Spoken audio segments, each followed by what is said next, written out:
Oi, bom dia, Raíssa e Carolina, ouvintes. Bom dia, Eliane. Vamos falando então sobre essa questão envolvendo saúde, né? De novo assumindo um destaque no noticiário. A gente teve aumento de casos de Covid. Ontem a ANS já determinou que o uso de máscaras volte a ser obrigatório em aeroportos e aviões no país. Só o diretor, o Daniel Pereira, que até agosto era o secretário executivo do Ministério da Saúde, é que votou contra. E nessa mesma reunião, a Anvisa também aprovou o uso emergencial de 2 novas vacinas bivalentes contra a Covid. São vacinas que oferecem uma proteção extra aí contra as subvariantes da própria Omicron. A gente conversou essa semana com o Humberto Costa, que integra a equipe de transição, e ele falava dessa reunião e a expectativa de questionar Marcelo Queiroga e toda a área da saúde, uma reunião que deve ser realizada hoje, para que exista essa segunda oferta aí de segunda geração de vacina para a população no Brasil assim que possível, né? Sim, houve uma pressão sobre a Anvisa, porque desde setembro que há aí o questionamento sobre essas novas vacinas ambivalentes que são, enfim, eficazes no caso dessa nova subvariante, né, da Omicron. Então, desde setembro, há bastante tempo, já tinha dado tempo para ser aprovado. Vários países já estão vacinando com essa nova vacina ambivalente e, enfim, depois das pressões, a Anvisa finalmente liberou o uso emergencial de 2 tipos de vacinas a partir de agora. Além disso, também foi tomada essa decisão de que a partir de sexta-feira já começa a obrigatoriedade novamente do uso de máscaras nos aviões. Aliás, eu ninguém me contou, né, que apesar dos preços muito altos das passagens de avião, os voos estão lotados. Desde agosto, setembro, eu tenho viajado exatamente toda semana e os voos estão muito lotados na ida e na volta. Portanto, volta do uso da máscara a partir de sexta-feira. Aliás, quem já vai viajar hoje ou amanhã já deveria usar a máscara, porque o aumento de casos de Covid está muito alto, o aumento de internações também preocupa e só não temos aumento de mortes porque a população está vacinada. O índice de vacinação no país é em torno de 78%, aqui no Distrito Federal 81%, só não chega a mais que isso porque o presidente da República fez campanha contra a vacina. Mas, de qualquer jeito, o índice de vacinação é alto e isso previne mortes nessa nova onda da Covid. O grupo de trabalho da transição tem muito trabalho. O grupo de trabalho tem muito trabalho hoje, porque tem reunião com a Anvisa para ter os dados técnicos, para ter as informações sobre essa nova onda de Covid e mais, né, também sobre vacinação, etc., inclusive também sobre vacinação para outras doenças, como sarampo, como pólio, etc. E depois o grupo de trabalho vai ter uma reunião com o ministro da Saúde, Marcelo Queiroga, e também, mais ao fim do dia, com os conselhos nacionais de saúde, tanto das prefeituras quanto dos estados. Então, hoje um dia de muita agenda pesada para o grupo de trabalho de saúde da transição.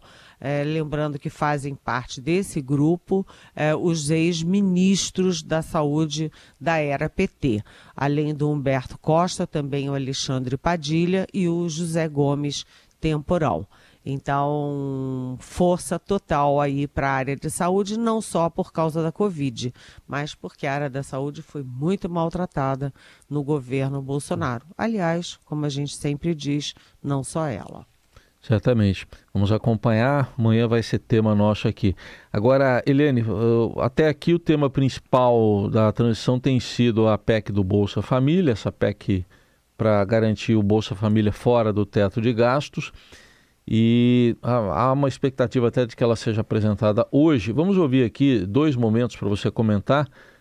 O primeiro, o vice-presidente eleito Geraldo Alckmin, que disse que a discussão sobre uma nova âncora fiscal para substituir o teto de gastos deve ser feita, só que é mais para frente, depois da posse do novo governo. Cada coisa a seu tempo. Nós estamos aí há 40 dias praticamente da posse, então a emergência resolveu o orçamento do próximo ano. Então a proposta foi a exclusão do teto do Bolsa Família. Depois a questão da discussão, ela vai ter que ser feita para frente, mas não nesses 30 dias agora. A proposta foi encaminhada, agora é ouvir as sugestões, ponderações e o pronunciamento do Senado e da Câmara. E o presidente do Senado, Rodrigo Pacheco, já se manifestou ontem e disse que retirar o Bolsa Família de forma permanente do teto de gastos não encontraria ressonância no Congresso. A gente ouve também. Me parece que a pretensão do governo, de fato, é o maior tempo possível, que seria o prazo de 4 anos. A lógica de se ter com prazo indefinido, ou seja, determinar a retirada do teto de gastos públicos do Bolsa Família integralmente, já está claro que não encontra ressonância no Congresso Nacional. Bom, Eliane, como é que você avalia tudo isso, as negociações até aqui? Bem, que só há consenso em torno de duas frentes. Consenso em relação a que é preciso uma PEC, sim, para liberar verbas, tirar as verbas do Bolsa Família do teto de gastos. Isso era uma promessa de campanha tanto do Lula quanto do Bolsonaro. Então há um consenso de que sim. O Congresso tende a dar, sim, essa PEC, a aprovar essa PEC que tira o Bolsa Família do teto de gastos. O outro consenso é de que é preciso também uma âncora fiscal e que o teto esse furo do teto de gastos para o Bolsa Família não é ad eternum. O problema é que o Centrão exige que seja só para o primeiro ano do futuro governo, ou seja, 2023. E a transição exige e trabalha para que sejam pelo menos os 4 anos do governo Lula. Então há aí uma dúvida também sobre a questão aí do tempo de validade dessa PEC. O Rodrigo Pacheco é um personagem chave nisso porque a PEC entra pelo Senado e ele é do PSD. O PSD que vem sendo aliado do novo governo Lula, que tem assento inclusive no Conselho Político da Transição. Mas, atenção, essa PEC passa pela Comissão de Constituição e Justiça, CCJ, e quem é o presidente é o Davi Alcolumbre, que é ex-presidente do Senado, que é muito forte lá no Senado, ele tem muita liderança no Senado, e ele é do União Brasil. A União Brasil joga duro, e o União Brasil está fazendo uma aliança com o PP do presidente da Câmara, Arthur Lira. O que eu quero dizer com isso? Que essa aliança do União Brasil com o PP, a aliança de Davi Alcolumbre com Arthur Lira, eles vão tentar impor também o relator na Câmara, que é o Elmar Nascimento, o líder do União Brasil na Câmara. Isso significa que o PT, o governo de transição, seus aliados vão ter que negociar com União Brasil e PP, que não apenas têm bancadas muito grandes, como são duros na queda na hora de negociar. Quando a gente olha o Conselho Político da Transição, tem lá o PSD do Rodrigo Pacheco, mas não tem o Arthur Lira, não tem o PP do Arthur Lira, nem tem o União Brasil do Davi Alcolumbre e do Elmar Nascimento. Ou seja, é duro, viu? É duro. Ganhar a eleição é uma coisa, governar é que são elas. E agora essa negociação está bastante difícil e o tempo correndo. Faltam 30 dias para o prazo que eles têm para aprovar essa PEC. Eliane Cantanhede conosco para falar sobre esse truco eleitoral aí, porque ontem o TSE colocou um impasse nas mãos da tentativa do PL de anular os votos no segundo turno de 279 mil urnas eletrônicas, o que corresponderia a mais da metade da votação e daria a vitória a Jair Bolsonaro. Então, pediu na conta para colocar também a eleição que acabou elegendo uma grande bancada, 99 deputados do PL na Câmara também, né, Eliane? O Alexandre de Moraes, em bom português, o Alexandre de Moraes deu um chega para lá no Valdemar Costa Neto. O Alexandre de Moraes é engraçado porque ele não tem um jeito muito diplomático, não. Ele tem um jeito mais policial. É pabufe, né? E ele deu um chega para lá. O Valdemar Costa Neto que faz jogo duplo. Ele chega lá no Bolsonaro e diz, vou lá, vou fazer, vou acontecer, vou questionar a eleição, o resultado e tal. Aí chega lá no Supremo, conversa com Gilmar Mendes, com outros ministros e diz, não, isso aí é só para inglês ver, é só porque o Bolsonaro está me pressionando. Ele faz jogo duplo, mas passa essa vergonha histórica de chegar lá e apresentar esse tipo de coisa. Vai lá no TSE e diz que o Bolsonaro, na verdade, ganhou por 51% dos votos, porque 250 mil urnas estavam sem identificação. Só que a única identificação não é física, é uma identificação digital e é fácil, né? Ontem mesmo, rapidamente, já foi desmentido por vários sites, todo mundo já viu, o próprio Estadão já checou, sabe? Eu fico vendo essas coisas e vejo claramente, eu acho que muita gente vê, que isso é só para dar carne aos leões. O que significa?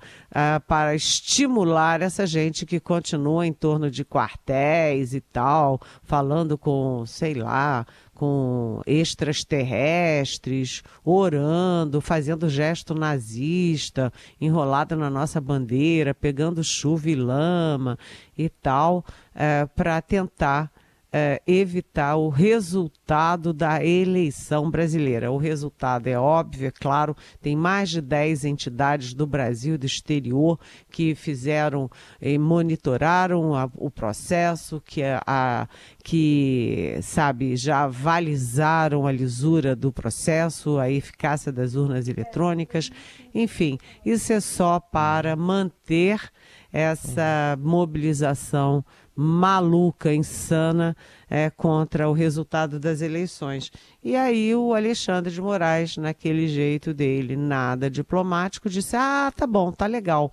Então você tem 72 horas, Valdemar Costa Neto, 72 horas para apresentar também uma ampla prova de que teve problema no primeiro e no segundo turno, porque o PL elegeu a maior bancada da Câmara com 99 deputados.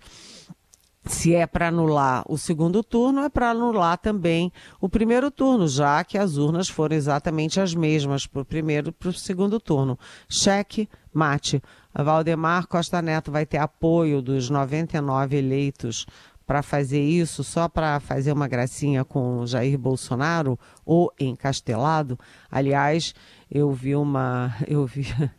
foi muito engraçado, alguém que postou, disse assim, olha, o presidente tem erisipela na perna, tá com problema na perna, mas nunca se ouviu que alguém com problema na perna não possa falar, não possa escrever, não possa postar na internet.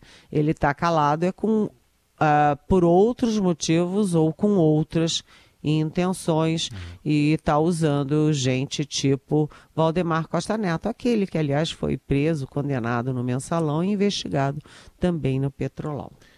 Bom, Eliane, isso aí que estão questionando, lutamos tanto por eleições para presidente da República, que voltaram em 1989. Antes disso, teve aquela emenda Dante Oliveira, mas que não avançou. Faltou um pouquinho para ela ser aprovada lá no Congresso Nacional.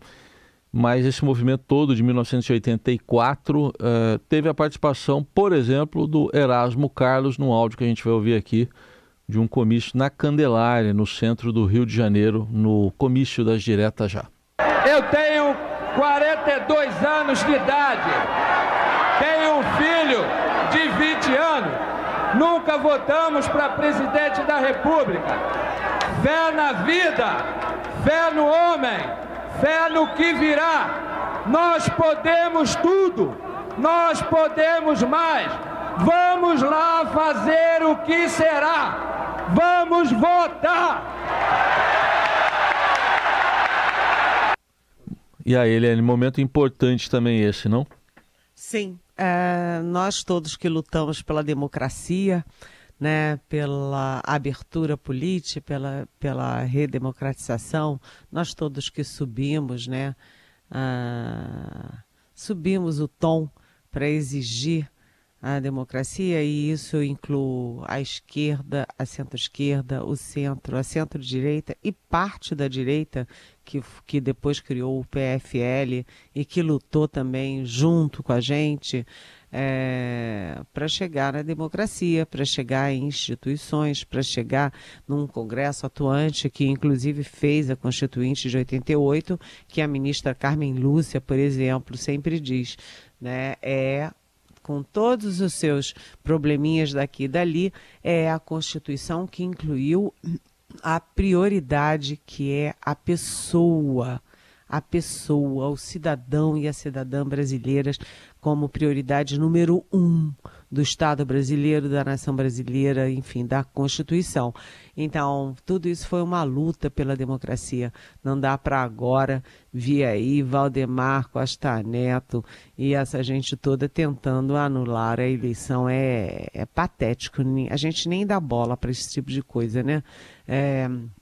Saber perder mostra muito do caráter de uma pessoa. Saber perder e saber ganhar. Quando você não sabe nem ganhar, nem perder, você não tem a menor condição de ter liderança em coisa nenhuma. Não apenas na política, mas em coisa nenhuma. Isso não vai dar em nada. E viva o nosso Erasmo Carlos, com todas as músicas lindas, né? Vem quente que eu tô fervendo, olha só, meu carro é vermelho. Quem que não conhece Erasmo Carlos? Quem é que, né, tá dentro da vida da gente, da alma brasileira? E a que mais me bate assim no coração, principalmente nesse momento, é preciso saber viver. Seja feita de ilusão, pode até ficar maluco ou morrer na solidão. É preciso ter cuidado pra mais tarde não sofrer. É preciso saber viver. Escolha da Eliane Cantanhede. Olha, dependendo do noticiário, a gente podia usar Pega na Mentira também, hein? Essa é uma boa escolha. Boa escolha. Pega na Mentira. De 81, muito bom. A gente lembra da obra. Que ano que é, Carol, essa música? É de 81. Ah, você gosta desse ano, né? Mas calhou, né? Ela gosta desse ano de 81, viu? Mas hoje o Estadão traz uma seleção das músicas essenciais para conhecer Erasmo Carlos. E tem essa da Eliane, tem Pega na Mentira e tem também Mulher, né? Que é quase um hino feminista, ressaltando a beleza, a força da mulher, né? Isso lá atrás, né? Já falava muito sobre esse assunto, enfim. Hoje é dia também de dar crédito, né, a diversas obras que ficam aí para a eternidade na voz e na composição de Erasmo Carlos. Vamos colocar Igor Miller aqui nessa conversa também, que ele está ouvindo tudo aqui. Bom dia, Igor. Bom dia, Carol. Bom dia, Eliane. Bom dia, Heisen, ouvinte do Jornal Dourado. Pois é, né? Que mais um dia que a gente tem que vir aqui se despedir dos nossos gigantes, aí no caso o nosso gigante gentil Erasmo Carlos, essa figura tão incrível que o André ontem já, quando a gente deu a notícia, lembrou muito bem que ele foi o primeiro cara ali que veio dessa geração rock and roll, dessa geração jovem guarda, que soube, que entendeu que fazer rock no Brasil não era só você fazer as versões dos rocks, tanto os americanos, ingleses, quanto os italianos, né, que também fizeram muita parte da jovem guarda. Como ele foi o cara que entendeu que podia compor, e compôs né? Mais de 600 canções, uma mais incrível do que a outra. Aí ontem, lembrando mesmo, ontem eu fiquei até tarde, no fim de tarde Eldorado, com o pessoal da Dingo, aí depois fomos jantar, Capelas e eu, lá no nosso querido Johnny. O Johnny fez uma seleção de canções do Erasmo, e quando a gente menos esperava, estávamos eu e Capelas juntos cantarolando Gatinha Manhosa. Uma canção... que máxima! Exatamente. Uma canção que não era exatamente do nosso tempo, mas foi da nossa juventude. A tamanha amplitude, tamanho alcance que tinha o Erasmo nas diversas fases. E ele foi brilhante em entender isso. Foi brilhante em avançar do rock, ser um cara que... Geralmente a música brasileira olhava pro rock. Ele foi o cara do rock que olhou pra música brasileira. E a gente também falou ontem no fim de tarde com o pessoal da Dingo.